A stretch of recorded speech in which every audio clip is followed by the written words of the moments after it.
সব দিক থেকেই মিলেছে সবুজ সংকেত। মার্চেই দেশে ফিরছেন হাসিনা। ভারত আমেরিকার মাস্টার প্ল্যান সফল। ১.৫ বছর পর অনির্বাচিত সরকারের হাত থেকে মুক্তি পেল বাংলাদেশ। হয়ে গেল নতুন নির্বাচিত সংসদ সদস্যদের শপথ, সাথে হয়ে গেল মন্ত্রিপরিষদ গঠন এবং নতুন মন্ত্রী প্রতিমন্ত্রীদের শপথ। প্রথমবারের মতো প্রধানমন্ত্রী হওয়া তারেক রহমানের পুরো মন্ত্রিপরিষদের সবচেয়ে বড় চমক হলো ১.৫ বছর পর বিদায় নেওয়া অন্তর্বর্তী সরকারের জাতীয় নিরাপত্তা উপদেষ্টা ডক্টর খলিলুর রহমানের অন্তর্বর্তী। অতীতে যেটি ঘটেনি সেটি ঘটেছে এবার। এদিকে ঢাকায় আসছেন পলা কাপুর। আওয়ামী লীগ নিয়ে সিদ্ধান্ত হবে, কবে দেশে ফিরবেন শেখ হাসিনা, এ নিয়ে হবে বিস্তর আলোচনা। দীর্ঘ ১৮ মাস পর বাংলাদেশের রাজনীতিতে আবারও ফিরতে চলেছে বাংলাদেশ আওয়ামী লীগ। এখন প্রশ্ন হচ্ছে, বৃহত্তর গণঅভ্যুত্থানের পর মাত্র ১৮ মাসের মাথায় দ্বিগুণ শক্তি নিয়ে কিভাবে বাংলাদেশের রাজনীতিতে ফিরতে চলেছে আওয়ামী লীগ, সেটা জানার পর আপনার চোখ রীতিমতো কপালে উঠতে বাধ্য হবে। এদিকে জুলাই সনদ ও সংবিধানের কবরে ভয়ঙ্কর ভয়ে জামাত ও এনসিপি, এ নিয়ে থাকবে আজকের একটি গুরুত্বপূর্ণ প্রতিবেদন। আওয়ামী লীগকে রাজনীতিতে ফেরাতে আন্তর্জাতিক চাপ রয়েছে এবং তারেক জিয়াকে ক্ষমতায় আনার পেছনে শর্ত একটাই দেওয়া হয়েছিল, গণতান্ত্রিক পরিবেশ এবং গণতান্ত্রিক ধারা বাংলাদেশে অব্যাহত রাখতে হবে। এবং এটার কারণে পল কাপুর ঢাকায় আসার ঠিক আগ মুহূর্তে আওয়ামী লীগের পার্টি অফিসগুলো খুলে দেওয়া হচ্ছে এবং আওয়ামী লীগের পার্টি অফিস খুলে দেওয়ার ব্যাপারে কোনো প্রকার বাধা বিপত্তি নেই, কারণ তারেক জিয়া নিজেও জানে আন্তর্জাতিকভাবে গণতান্ত্রিক মানধারা বজায় রাখতে হলে তাহলে আওয়ামী লীগের তার পাশে লাগবে রাজনীতি। গণভোট বলে কিছু নাই, গণভোট বলে কোনো আলোচনার বিষয় নেই। এটা ওখানেও কোনো এজেন্ডা ছিল না, এখন গণভোটের কোনো এজেন্ডা নেই। এরপরে নতুনভাবে ঐক্যমত হওয়ার কিছু নাই। যেটা ঐক্যমত হওয়ার অতটুকু হয়েছে চাপটা। খলিলুর রহমান উনি যদি বিএনপির সরকারে মন্ত্রী হন বা সরকারের অংশ হন, তাহলে কিন্তু একটা প্রশ্ন উঠবে যে আগের অন্তর্বর্তী সরকারে উনি তাহলে ওই রাজনৈতিক দলের পক্ষ হয়ে কাজ করেছেন। এবং নির্বাচনে যে ইঞ্জিনিয়ারিং এর কথা আমরা বলতেছি, আমরা যেটা দেখলাম যে কারচুপি হলো, ফলাফলে কারচুপি হলো এবং অনেকগুলো আসন হারিয়ে দেওয়া হলো আমাদেরকে, এবং পরিকল্পনা করে 2/3 আসন সরকারি দল নিয়ে নিল। এই সংবিধান সংস্কার যাতে না হয় জটিলতা, এটা কিন্তু পুরাটা একটা ইঞ্জিনিয়ারিং আজকে আমরা দেখতে পাচ্ছি। আজকে জাতির সামনে সেটা উন্মোচন হচ্ছে খলিলুর রহমানের সেই মন্ত্রিসভায় যোগ দেওয়ার মতো। সরকারি দল হিসেবে তারা যে সংবিধান সংস্কার পরিষদের শপথ নিল না, এটা গণভোটের যে গণরায় এসেছে হ্যাঁ পক্ষে, সংস্কারের পক্ষে, সেই রায়কে বৃদ্ধাঙ্গুলি দেখানো হয়েছে। সব দিক থেকেই মিলেছে সবুজ সংকেত। মার্চেই দেশে ফিরছেন হাসিনা। ভারত আমেরিকার মাস্টার প্ল্যান সফল। ২০২৪ সালের অগাস্টে বিক্ষোভের মুখে দেশ ছেড়েছিলেন হাসিনা। তারপর থেকে তিনি ভারতেই রয়েছেন। বাংলাদেশের প্রাক্তন প্রধানমন্ত্রী বলেন, আমি কিন্তু ভয় পেয়ে বাংলাদেশ ছেড়ে চলে আসিনি। আমার জন্য লক্ষ লক্ষ নিরাপরাধ মানুষ যাতে বিপদে না পড়ে, সেই কারণেই বাধ্য হয়েছিলাম দেশ ছাড়তে। তবে তিনি ফিরবেন এবং তা নির্ভর করছে গণতন্ত্রের পূর্ণ পুনরুদ্ধার, আওয়ামী লীগের ওপর থেকে নিষেধাজ্ঞা প্রত্যাহার করা এবং অবাধ, সুষ্ঠু ও অন্তর্ভুক্তিমূলক নির্বাচন পরিচালনার ওপর। হাসিনার বলেন, বাংলাদেশে বৈধ সরকার স্থাপিত হলে এবং বিচার বিভাগ তার কাঙ্ক্ষিত স্বাধীনতা ফিরে পেলে আমি অবশ্যই চাইব বাংলাদেশে ফিরে যেতে। জীবনের সবটুকু তো বাংলাদেশকেই দিয়েছি, আমি বাংলাদেশেরই সেবা করেছি। ভারত সরকারের প্রতিও কৃতজ্ঞতা স্বীকার করেছেন হাসিনা। তিনি বলেন, ভারতের একটি অজ্ঞাত স্থান থেকে তিনি সাক্ষাৎকার দিয়েছিলেন। চরম বিপদের সময় ভারত যেভাবে পাশে দাঁড়িয়েছে, সেজন্য আমি চিরকৃতজ্ঞ, এ কথা জানিয়েছিলেন শেখ হাসিনা। শেখ হাসিনা দেশ ছাড়ার পর ২০২৪-এর ৮ই অগাস্ট অন্তর্বর্তী সরকার গঠন হয়। নেতৃত্বে ছিলেন মোহাম্মদ ইউনুস। বেশ কয়েকদিন থাকার পর জনতার পাশাপাশি বিরোধী দলগুলি চেয়েছিল নির্বাচন। সেই নির্বাচন হল। নির্বাচনের আগে একাধিক ঘটনা ঘটে গিয়েছে বাংলাদেশে। খুন, সন্ত্রাস, সংবাদ মাধ্যমের অফিস ভাঙচুর, সাংবাদিকদের মেরেছেন, একাধিক জনতার বাড়িতে আগুন ধরিয়ে দেওয়া, নানা রকমের ঘটনার সাক্ষী পদ্মাপার। নির্বাচনে আওয়ামী লীগ অংশ নিতে পারেননি। নির্বাচন মোটামুটি মোটের উপর শান্তিপূর্ণভাবেই হয়েছিল। নির্বাচনের ফলাফল নিশ্চয়ই এখন সকলের জানা। বিএনপির অসাধারণভাবে কামব্যাক করেছে। তারেক রহমান কামব্যাক করার পর বিএনপির নেতাকর্মীরা তারা তারেক রহমানকে মেনে নিয়েছেন। একটা সময় বিএনপি ছিল আওয়ামী লীগের শত্রু, কিন্তু এখন আওয়ামী লীগের সেই শত্রু নেই। রাজনৈতিক মহল মনে করছে আওয়ামী লীগের সব ভোট বিএনপিতে গিয়ে পড়েছে। কিন্তু এখন সবথেকে বড় প্রশ্ন, শেখ হাসিনা কবে দেশে ফিরছে? কারণ জেতার পর তারেক রহমান সাংবাদিক বৈঠক করে বলেছিলেন, ভারতের সঙ্গে সম্পর্ক হবে মজবুত, সমান ভাবমূর্তি বজায় রাখা হবে প্রত্যেকটি দেশের সঙ্গে। তারপর থেকেই প্রশ্নটা ঘোরাঘুরি করছে। শোনা যাচ্ছে মার্চেই ফিরতে পারে শেখ হাসিনা। শেখ হাসিনা দেশ ছাড়ার পরেও তিনি দলীয় নেতাকর্মীদের উদ্দেশ্যে একাধিক সময় বার্তা দিয়েছেন। কিন্তু একটা প্রশ্ন, শেখ হাসিনাকে মৃত্যুদণ্ড দিয়েছে আন্তর্জাতিক অপরাধ ট্রাইব্যুনাল, যদিও সেই রায়কে মানেনি শেখ হাসিনা। ফাঁসির সাজা ঘোষণা হওয়ার পর শেখ হাসিনা বলেছিলেন, একটি মৌলবাদী এবং অনির্বাচিত সরকারের রায় অর্থহীন। এখন আর মোহাম্মদ ইউনুস নেই, তারেক বর্তমানে প্রধানমন্ত্রী। শেখ হাসিনার শাস্তি যাতে বাতিল হয়, সেই কারণে তারেক কিন্তু ভারতের সঙ্গে আগে থেকেই সে কথা বলে রেখেছেন। শেখ হাসিনা বিএনপি সরকারের ১ মাস হওয়ার সঙ্গে সঙ্গে সংসদে অধিবেশন বসার পর শেখ হাসিনা ফিরে আসবেন। আওয়ামী লীগের নেতারা তারাও ফিরে আসবেন। আওয়ামী লীগ কিন্তু বিরোধী দল হিসাবে বাংলাদেশে নেই। আবারও তাদেরকে লড়াই করে মাঠে ময়দানে ফিরতে হবে। হতে পারে আবারও ৬ মাসের নির্বাচন। শুধুমাত্র এখন দেখার পরিস্থিতি কোন দিকে যায়। এদিকে ঢাকায় আসছেন পল কাপুর। আওয়ামী লীগ নিয়ে সিদ্ধান্ত হবে, কবে দেশে ফিরবেন শেখ হাসিনা, এ নিয়ে হবে বিস্তর আলোচনা। ত্রয়োদশ জাতীয় সংসদ নির্বাচনে একক সংখ্যাগরিষ্ঠতা নিয়ে বাংলাদেশের ক্ষমতায় এলো বিএনপি। বাংলাদেশের পরবর্তী প্রধানমন্ত্রী হিসেবে মঙ্গলবার শপথও নিয়ে নিলেন বিএনপির চেয়ারম্যান তারেক রহমান। তার মন্ত্রিসভাও তার সঙ্গে শপথ নিয়েছে। আপাতত 25 জন পূর্ণমন্ত্রী এবং 24 জন প্রতিমন্ত্রী শপথ নিয়েছেন তারেকের মন্ত্রিসভায়। ফলে এবার প্রশ্ন উঠছে, রাষ্ট্রপতি শাহাবুদ্দিন চুপ্পু তার আগের মন্তব্য অনুযায়ী যদি পদত্যাগ করেন, তাহলে নতুন রাষ্ট্রপতি হিসেবে কাকে বেছে নেবেন তারেক রহমান? বেশ কয়েকজনের নাম সামনে এসেছে। এর মধ্যে ছিলেন বিএনপির মহাসচিব তথা বর্ষিয়ান নেতা মির্জা ফখরুল ইসলাম আলমগীর, কিন্তু তিনি মঙ্গলবার মন্ত্রী হিসেবে শপথ নিয়েছেন। মঙ্গলবার বাংলাদেশের সময় অনুসারে দুপুর 3:30 নাগাদ বাংলাদেশের সংসদ ভবনের দক্ষিণ প্লাজায় নতুন প্রধানমন্ত্রী হিসেবে শপথ নেন বিএনপির চেয়ারম্যান তারেক রহমান। তাকে শপথ বাক্য পাঠ করান বাংলাদেশের রাষ্ট্রপতি মোহাম্মদ শাহাবুদ্দিন চুপ্পু। প্রথমবারের জন্য মন্ত্রিসভায় এসেই প্রধানমন্ত্রী হলেন তারেক। পাশাপাশি মন্ত্রিসভার সদস্যদের মধ্যে 17 জনই নতুন মুখ, আবার প্রতিমন্ত্রীদের মধ্যে 24 জনই নতুন মন্ত্রী হলেন। কিন্তু সবকিছুকে ছাপিয়ে যা নিয়ে বাংলাদেশের রাজনৈতিক অলিন্দে তোলপাড় চলছে তা হলো মোহাম্মদ ইউনূস এবার কি করবেন। তিনি কি ফের বিদেশে ফিরে যাবেন, নাকি তাকেই রাষ্ট্রপতি করে বাংলাদেশে পাকাপাকি পুনর্বাসনের ব্যবস্থা করবেন তারেক রহমান? সূত্রের খবর, মার্চের প্রথম সপ্তাহে ঢাকা সফরে আসতে পারেন দক্ষিণ ও মধ্য এশিয়া বিষয়ক সহকারী মার্কিন পররাষ্ট্রমন্ত্রী এস পল কাপুর। আগামী 6 থেকে 9 মার্চ ঢাকায় আসার আগ্রহ প্রকাশ করেছেন পল কাপুর। ওয়াকিবহল মহল মনে করছেন, বাংলাদেশের সঙ্গে মার্কিন অংশীদারিত্ব বাড়ানোর থেকেও পল কাপুরের সফরে চীনের সঙ্গে সখ্যতা এড়ানোর বিষয়ে বেশি জোর দেওয়া হবে। বিএনপির আমলে যাতে বাংলাদেশ চীন নির্ভর না হয়ে পড়ে, সেটাই নিশ্চিত করতে চাইবেন পল কাপুর। দ্বিতীয় সম্ভাবনা যে ধীরে ধীরে প্রবল হচ্ছে, একটি উদাহরণ দিলেই স্পষ্ট হয়ে যাবে। এবারের তারেকের মন্ত্রিসভায় সবচেয়ে বড় চমক হল মোহাম্মদ ইউনূসের নেতৃত্বাধীন বিদায়ী অন্তর্বর্তী সরকারের জাতীয় নিরাপত্তা উপদেষ্টা খলিলুর রহমান, যিনি বিগত ইউনূস উপদেষ্টা মণ্ডলীর সবচেয়ে বিতর্কিত চরিত্র হিসেবে পরিচিত। খলিলুর রহমানকে টেকনোক্র্যাট কোটায় মন্ত্রী করলেন তারেক। বাংলাদেশের সংবিধানের অনুচ্ছেদ 56(2) অনুসারে সেদেশের প্রধানমন্ত্রী মন্ত্রিসভায় সংসদের সদস্য নন এমন ব্যক্তিদেরও নিয়োগ করতে পারেন, তবে তাদের সংখ্যা হবে মন্ত্রিসভার মোট সদস্যের মাত্র 1/10। একেই বলা হয় টেকনোক্র্যাট কোটা। খলিলুরকে পূর্ণমন্ত্রী হিসেবে শপথ নেওয়া নয়, জল্পনা বাড়ছে তাকে পররাষ্ট্রমন্ত্রী হিসেবে দায়িত্ব দিতে পারেন তারেক রহমান। খলিলুরকে মন্ত্রী হিসেবে নিয়োগের পর রাজনৈতিক মহলে একাধিক প্রশ্ন উঠেছে। বিগত 1.5 বছরে রোহিঙ্গা সংকট, রাখাইন মানবিক করিডর প্রস্তাব এবং যুক্তরাষ্ট্রের সঙ্গে সম্প্রতি স্বাক্ষরিত বাণিজ্য চুক্তিতে খলিলুর রহমানের ভূমিকা কতটা সফল ছিল, নাকি এই বাণিজ্য চুক্তি এবং রাখাইন করিডরের কাজ সম্পন্ন করতেই মার্কিন চাপে তাকে মন্ত্রিসভায় রাখা হলো, সেটাও আলোচনার মধ্যে রয়েছে। আর এখান থেকেই অনেকের ধারণা মোহাম্মদ ইউনূসও এবার পুনর্বাসন পেয়ে যাবেন। তাকেই শেষ পর্যন্ত রাষ্ট্রপতি হিসেবে বেছে নিতে বাধ্য হবেন তারেক রহমান। প্রায় সব ক্ষেত্রেই ইউনূস এবং খলিলুর বাংলাদেশের জাতীয় স্বার্থ রক্ষায় ব্যর্থ হয়েছেন, কিন্তু তারা মার্কিন স্বার্থকে অগ্রাধিকার দিয়েছেন এবং তাদের জন্য একাধিক গুরুত্বপূর্ণ সিদ্ধান্ত বা চুক্তি করে রেখেছেন। তারেকের মন্ত্রিসভার মাধ্যমে এবার সেগুলির বাস্তবায়ন করা হবে। সেই কারণেই খলিলুরকে মন্ত্রী এবং ইউনূসকে রাষ্ট্রপতি করার তোড়জোড় শুরু হয়েছে মার্কিন যুক্তরাষ্ট্রের তরফে। 2024 সালের 19 নভেম্বর অন্তর্বর্তী সরকারের প্রধান উপদেষ্টা মোহাম্মদ ইউনূস মার্কিন নাগরিক খলিলুর রহমানকে বাংলাদেশের রোহিঙ্গা সমস্যা ও অগ্রাধিকারপ্রাপ্ত বিষয়াবলী সংক্রান্ত হাই রিপ্রেজেন্টেটিভ নিয়োগ করেছিলেন। পরবর্তী সময়ে তাকে বাংলাদেশের জাতীয় নিরাপত্তা উপদেষ্টা হিসেবে উন্নীত করা হয়।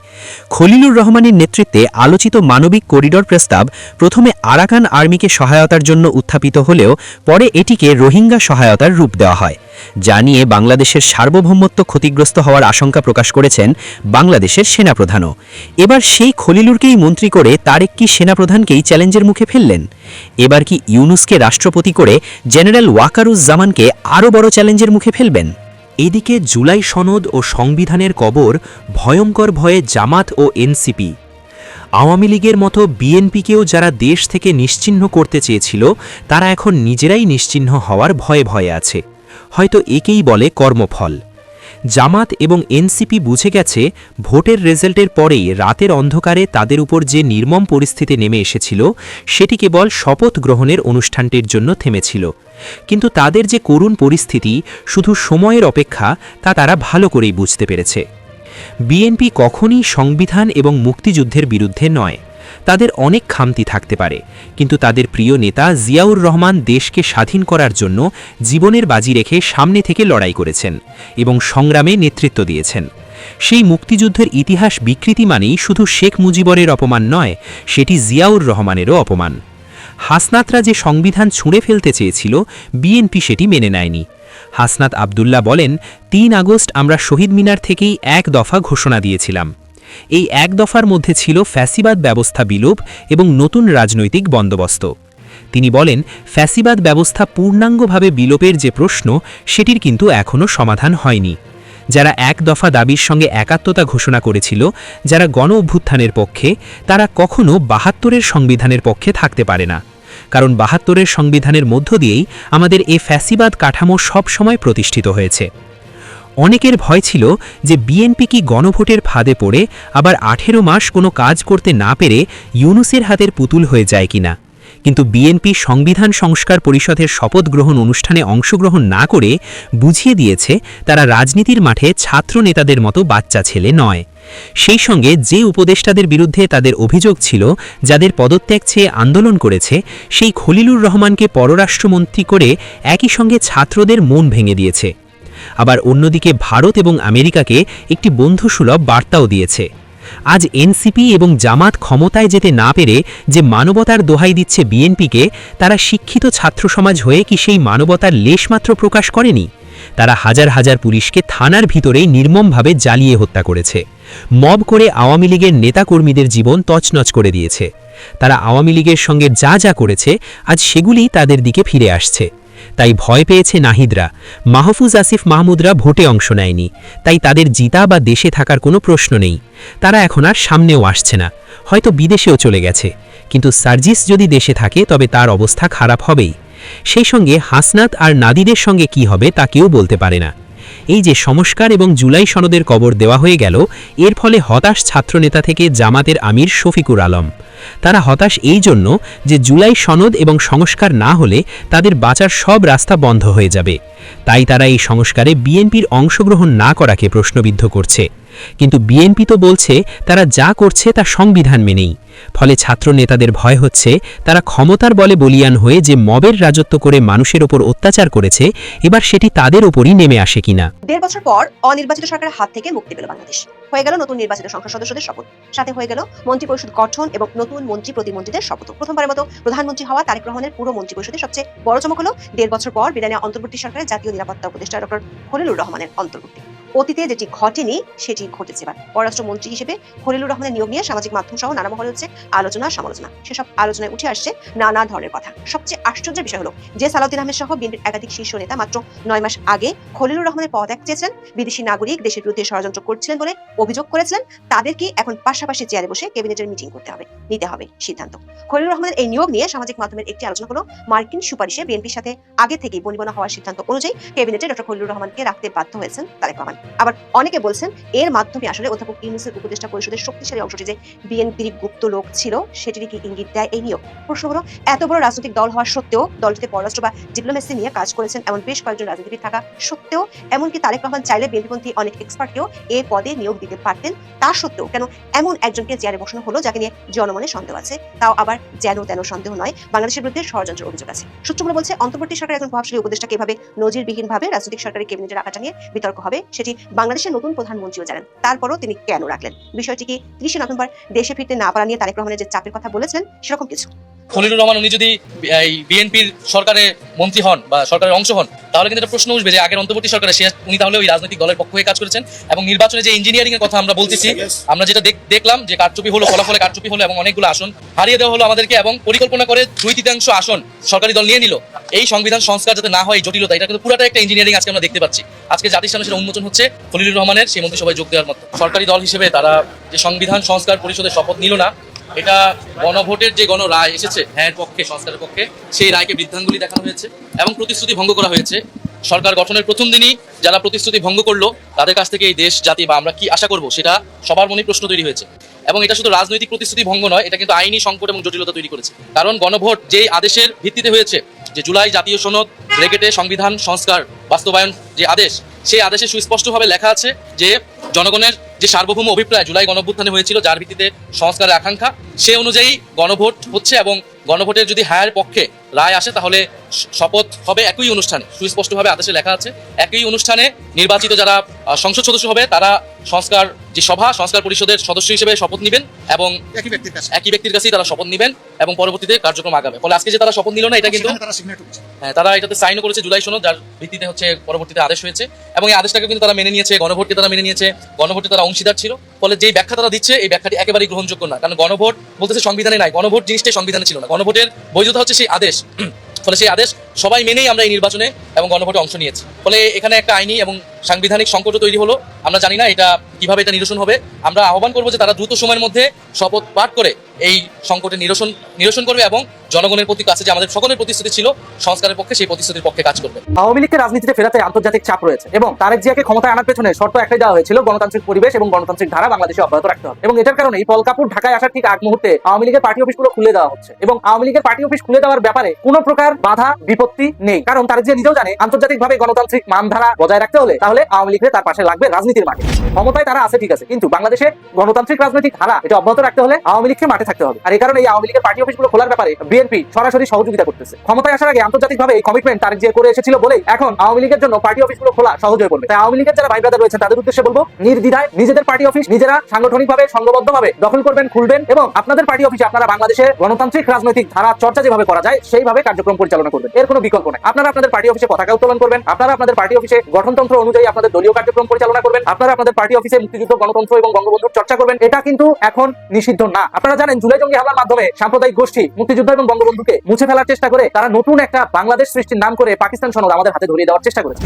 সেটা এখন আর ধোপে টিকছে না। এখন পুনরায় বাংলাদেশের স্বাধীনতা এবং বাংলাদেশের মুক্তিযুদ্ধের চর্চা এটাকে শুরু করার জন্য এবং বাংলাদেশের গণতান্ত্রিক পরিবেশ ধরে রাখার জন্য আওয়ামী লীগ রাজনীতির মাঠে কাজ করবে এবং এটা গণতান্ত্রিক সম্প্রীতি সুসম্পর্ক বজায় রেখে। দীর্ঘ 18 মাস পর বাংলাদেশের রাজনীতিতে আবারও ফিরতে চলেছে বাংলাদেশ আওয়ামী লীগ। এখন প্রশ্ন হচ্ছে, বৃহত্তর গণঅভ্যুত্থানের পর মাত্র 18 মাসের মাথায় দ্বিগুণ শক্তি নিয়ে কিভাবে বাংলাদেশের রাজনীতিতে ফিরতে চলেছে আওয়ামী লীগ, সেটা জানার পর আপনার চোখ রীতিমতো কপালে উঠতে বাধ্য হবে। ত্রয়োদশ জাতীয় সংসদ নির্বাচনের মাধ্যমে নতুন সরকার গঠনের পর থেকেই দেশের রাজনৈতিক অঙ্গনে নতুন এক বাস্তবতার ইঙ্গিত মিলছে। দীর্ঘদিন ধরে যে প্রশ্নটি আলোচনায় ছিল, আওয়ামী লীগ কি আবার সক্রিয় রাজনীতিতে ফিরবে, তা এখন আর গুঞ্জনের পর্যায়ে নেই, বরং বাস্তবতার দিকে অগ্রসর হচ্ছে। কেননা প্রধানমন্ত্রী তারেক রহমান ক্ষমতা গ্রহণের পরপরই প্রথমবারের মতো এই বিষয়ে সরাসরি ও স্পষ্ট অবস্থান তুলে ধরেছেন, যা দেশের রাজনীতিতে নতুন বার্তা হিসেবে দেখা হচ্ছে। প্রধানমন্ত্রী এক বক্তব্যে জানান, সরকার কোনো রাজনৈতিক দলকে নিষিদ্ধ করার রাজনীতিতে বিশ্বাস করে না। তার ভাষায়, আওয়ামী লীগ বাংলাদেশের একটি বৃহত্তর ও ঐতিহাসিক রাজনৈতিক দল এবং সাংবিধানিকভাবে রাজনীতি করার পূর্ণ অধিকার তাদের রয়েছে।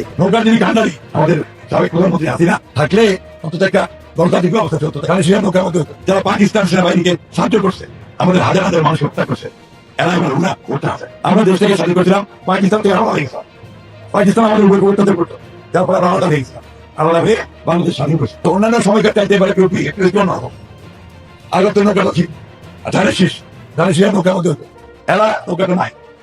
নৌকার যিনি কান্ডারি আমাদের সাবেক প্রধানমন্ত্রী হাসিনা, আমরা দেশ থেকে স্বাধীন করেছিলাম। অংশগ্রহণমূলক গণতন্ত্রে বিশ্বাসী এবং চাই আওয়ামী লীগ দেশের মাটিতে পুনরায় সক্রিয় হয়ে একটি স্বাভাবিক, সাবলীল ও ভারসাম্যপূর্ণ রাজনৈতিক প্রতিপক্ষ হিসেবে ভূমিকা রাখুক। এ বক্তব্যের পরপরই রাজনৈতিক মহলে নতুন করে আলোচনা শুরু হয়েছে। নির্বাচন পূর্ব ও নির্বাচন পরবর্তী সময়ে আওয়ামী লীগের ভবিষ্যৎ রাজনৈতিক ভূমিকা নিয়ে যে অনিশ্চয়তা তৈরি হয়েছিল, তারেক রহমানের ঘোষণার পর তা অনেকটাই প্রশমিত হয়েছে বলে মনে করছেন সংশ্লিষ্টরা। এটা অস্বীকার করবে এলাকায় যান, দেখেন আওয়ামী লীগের সমর্থক সবই ঠিক আছে, তাদের কাজ কাম শুরু হয়ে গেছে। এখন আপনি তারা কি আঙুল দিয়ে চুষবে বসে নির্বাচন হবে? দেখেন না, ঝটিকা মিছিল টিছিল বার করছে না, বোম ফুটছে না। ইলেকশনের দিন ঠিকই তাদের প্ল্যান থাকবে, ঠিকই তাকে গ্রামগঞ্জে ইলেকশন হবে, তো বেরোবে তো দল বেরোবে, কি করবেন আপনি? বেরোলে কি করবেন? বাক্স নির্বাচন করতে পারবেন? তাদের তো নিষিদ্ধ করলেন না, তাদের অ্যাক্টিভিটি স্থগিত করলেন, জাতীয় পার্টিকে নিষিদ্ধ করবেন বলে। কি ব্যাপার? একটা সদস্য, কোটি কোটি সদস্য আছে আওয়ামী লীগের, তাদের ধর্মগত রাইট ভোট দেওয়ার, আপনি ভোট দিতে দেবেন না? যার ভিতরে কেস নাই, মামলা নাই, যাদের টাকা আছে, তাদের ভিতরে মালটা ফালাইছে আর বাকিগুলো জেলে আছে, এরা কি করবে? ভোট দিতে দেবেন না? ভোট দিতে হবে, নিষিদ্ধ করলেও ভোট দিতে হবে।